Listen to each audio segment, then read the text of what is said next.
Hello, everybody. My name is Lucas.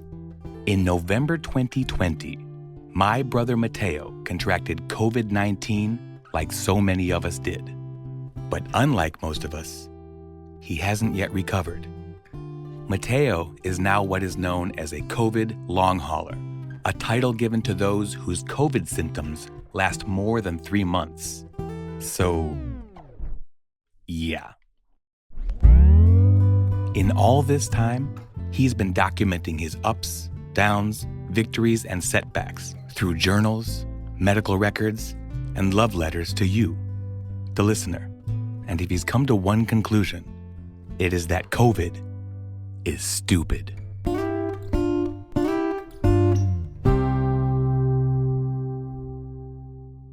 Hello, friends. Mateo here.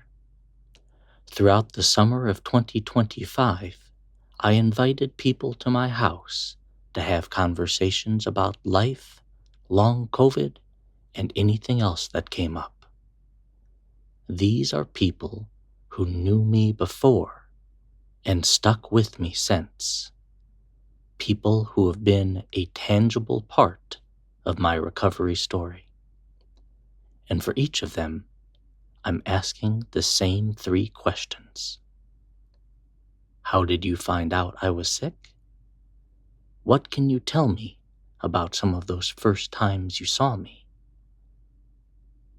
And when people later asked, "How's Mateo?" what did you tell them? I am really excited about this conversation. The person sitting in front of me is one of the kindest, most genuine, and well-spoken people I've ever met. And I would have said that even if he hadn't been taking me to lunch on a damn near monthly basis for the past 4 years.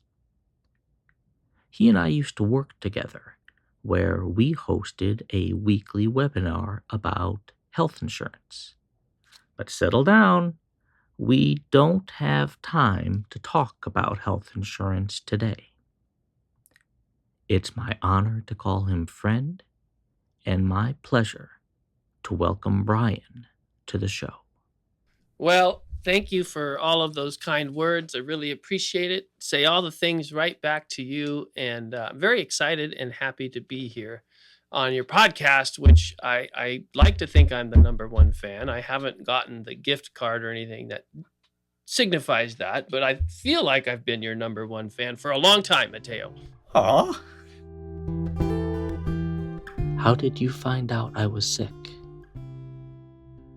You know, I had left the company that we worked at, and so was not as in touch with people as I had been in the past. But I still talk to some people, and I know it was one of the employees that's still there dropped the news that not only that you'd gotten COVID, but still had COVID, and you were probably the first time I ever heard the word long hauler or long COVID. Really? Yeah, and I remember thinking, what? What is that, and what's going on? But my first instinct was I got to go see Mateo. So we hadn't talked in a while or been in touch, but as soon as I heard, obviously I texted you right away and wanted to come see you because, as an aside, and people should know, Mateo and I were great collaborators on that webinar, which does not sound funny or exciting, but I can assure you was both funny and exciting. And there's those people that you work with during your life that make everything better, where the interactions with them are joyous and human and cool. And some of the fondest memories I have of my career are you, me, and Katie being in my office, planning those webinars and just laughing and connecting and finding ways to make this material meaningful to our audience, but also having so much fun doing it. So you were a great collaborator. I was shocked. I don't think I knew enough at the time to say I was devastated by the news about your illness. But I knew that my first and only instinct was to come see you and try to support you as much as I could. I remember you slightly berating me because we had been texting for a couple of months before you found out, and I hadn't said anything. Yeah, way to go, and thank you for that. Like, what is it about people that they don't want to share this news that the person you're communicating with would absolutely want to hear? You're so brave, Mateo, facing all of this on your own. But yes, if I did berate you, then it was well deserved, and I should have probably berated you harder. What can you tell me about some of those first times you saw me? What I remember really burned into my memory indelibly. The first time I came to your house, wasn't sure exactly what I was going to encounter, and what I encountered was your hair, and I thought, all is well, all is right in the world, because now Mateo has the greatest afro ever created by man. And so then that's really the end of this. That is part of the story, but the more important part of the story is I wasn't prepared. I didn't know how to be prepared. And maybe this word is overused, but I was shocked. I mean, it was shocking, profoundly disappointing, devastating. Mateo, for those of you listening, does not remember really some of these early encounters because he was in the throes of the disease and especially the mental fog. We sat down in his kitchen, and this is what it was like to talk to Mateo at that time. Maybe I'd asked him a question about how he was feeling, and I'm pretty good at imitating, and none of this is embellished or exaggerated. Here would be Mateo's response. Well, Brian, it's hard. And you might wait another 15 seconds before the next utterance occurred. Barely audible, extremely slow. I really trained myself, especially during those early times, to be present and to listen. Those of you who listen to the podcast know that Mateo is interesting and funny and theatrical. And at the time, especially, all of that had seemed to be stripped away. You said you made a decision to remain in my life, and I don't think I could properly articulate how much that means to me. Well, first of all, I want to say thank you. People should understand too, like, it would be wrong to characterize our current relationship as me doing something for Mateo. I get just as much out of this relationship as I give to him. It is interesting and funny and cool to take Mateo to lunch. For all this discussion about what you lost, and certainly especially at first, it seemed like much of it had been stripped away. Those of us who still interact with you, and I know there's a lot of us, the conversation we have is how much Mateo's the same. There was a birthday party I know you were at recently, and a mutual friend of ours was at the party. So I was talking to him just yesterday, and it was, I think, the first time he'd seen you. But this is what he said to me. This is just yesterday on the phone. He says, what was amazing and great is just the fact that he's still Mateo.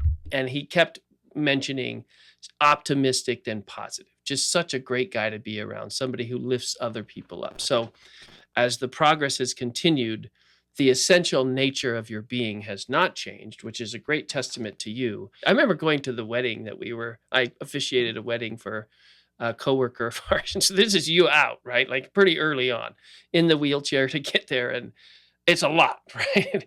And we're sitting there and you're making me laugh so hard that I'm almost falling out of the chair with whatever you were saying about the little mincer.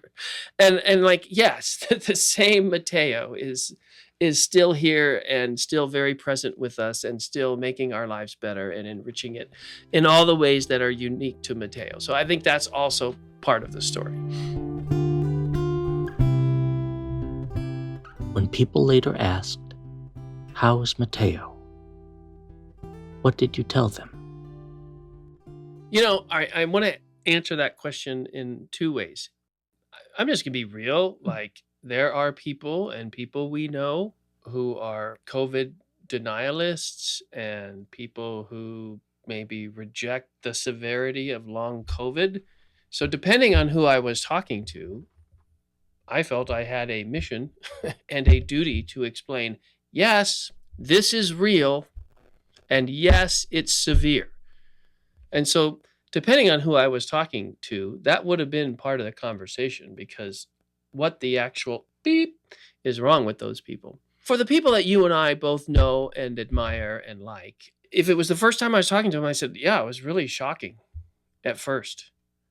And then depending on where in the journey we were, I got to stay. I'm a lot like you, pretty optimistic, pretty positive. I get to say things like, there's been so much progress. He's made so much progress. And virtually every time that I see him, you can trace that progress. It continues to get better and better. I remember the very first time, I don't know what you had been taught, and it had to do with your throat and massage and all of these things, but I think you left me a voicemail.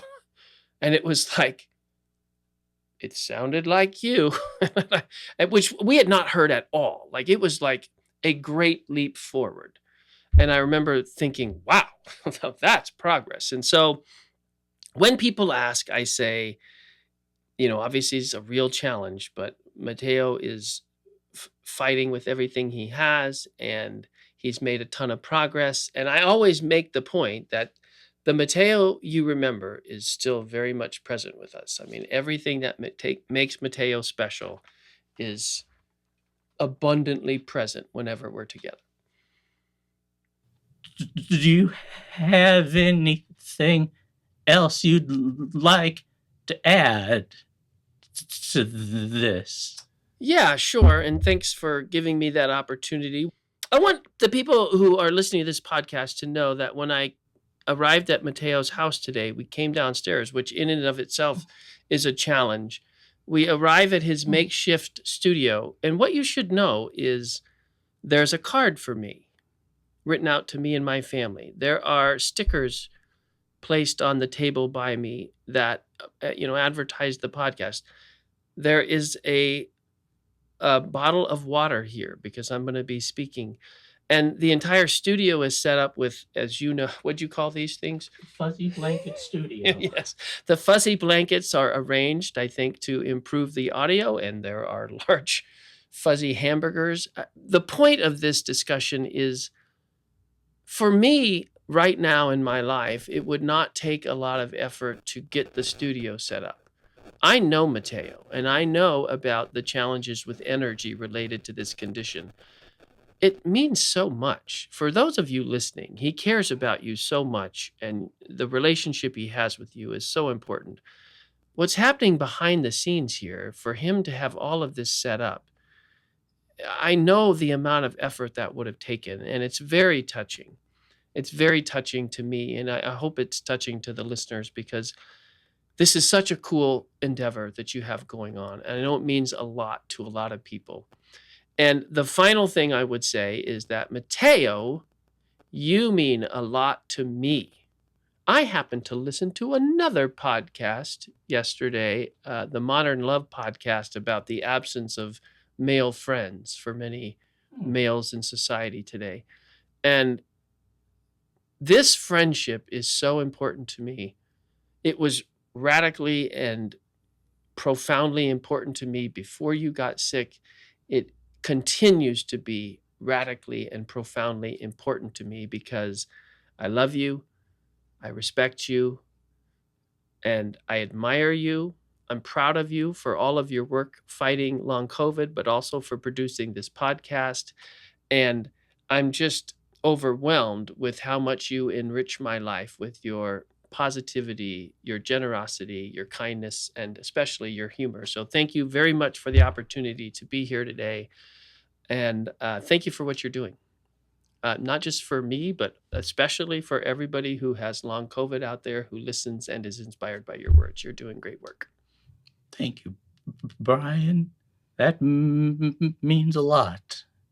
And so long as you keep taking me to lunch every month, the same to you, straight down the line. All right. Well, thank you again for the opportunity. Love you so much. Love you too, Brian. And everyone listening, I also love you. And I see you. And I would hug you all if I could. Strength and health. COVID is stupid. Really, really, really stupid.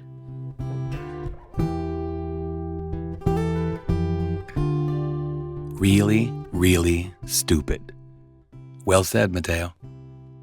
And you too, Brian, with everything. I got the sense early on in this episode that there was a shorthand between these two guys. A real friendship based in genuine care and appreciation for each other. If I may share, I've been editing this podcast since day one, and there are some moments that have been really difficult to hear. And I'll admit, I've been brought to tears a handful of times, and 2 of them were in this very episode. But not because of the pain, because of that care and appreciation that Brian and Mateo share. It's really good to know that there are people outside of the family who are looking after Mateo, his recovery, his well-being, and everything that makes him, through it all, Mateo. Thank you, Brian. We'd like to hear what moments in your recovery have moved you. Email us at covidisstupid2020@gmail.com. And that's stupid with 2 O's, not a U. Or if you'd like to revisit some of the early episodes that touched you, you can do so on YouTube or wherever you listen to your favorite podcasts. Leave us a note on Instagram or Facebook, or just keep tuning in. All you've got to do is look for COVID is Stupid and that glorious head of hair on Mateo's head. And when you find that, you'll know that you've found COVID is stupid. Really, really stupid.